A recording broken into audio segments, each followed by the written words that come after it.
welcome back. It's time for more Tales from the Swamp.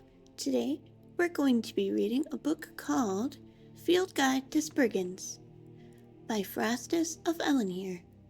We come now to consideration of the Spriggan, the elusive feminine nature spirit of the deep woods.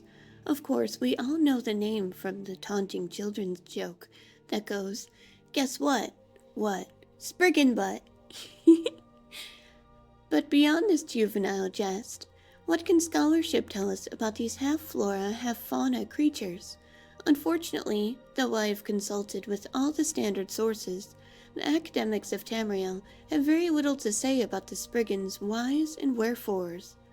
From both legend and from authenticated stories of personal encounters, we know that Spriggans are somehow mystically tied to certain copses or thickets, verdant groves which they fiercely defend against trespassers. Spriggan sap is said to be venomous, and they are known to be able to magically heal themselves when wounded, making them dangerous opponents. In addition, Spriggans have some sort of innate connection to the animals and plants that inhabit their sacred groves, and there are many verified accounts of animals fighting at their sides against intruders. Ooh. These allies include not just animals that are naturally aggressive, such as bears or swarms of hornets, but even usually timid creatures like deer and elk. I've seen that before in Skyrim. Whether these animal allies defend Spriggans out of love or friendship, or whether they are magically summoned by an innate spell ability on the part of the Spriggan, is an open question, and a matter of some debate among those who study mystozoology.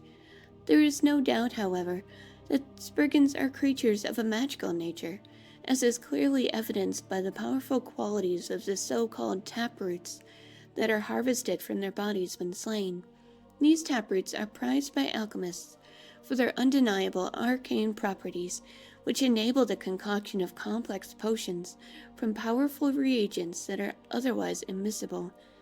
As to their origins, that is a mystery that so far none have solved.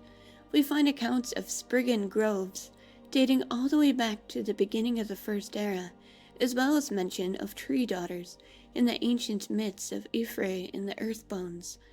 Their common name seems to derive from sprig, the Nedic term for a fresh green twig or offshoot, but beyond that, everything about their origins is obscure.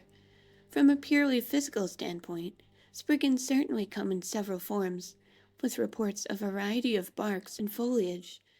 This may represent different strains or subspecies, or it may simply be a reflection of the Spriggan's mystical connection with this local flora. Ooh, could you imagine, like, a cherry blossom Spriggan? That would be so cool. Spriggans seem to resemble the plants of the groves wherein they live, even reflecting the seasonal nature of those who reside in the deciduous forests of northern Tamriel. In the opinion of this scholar, the so-called spring, summer, autumn, and winter Spriggans are all the same creatures, merely undergoing seasonal metamorphosis.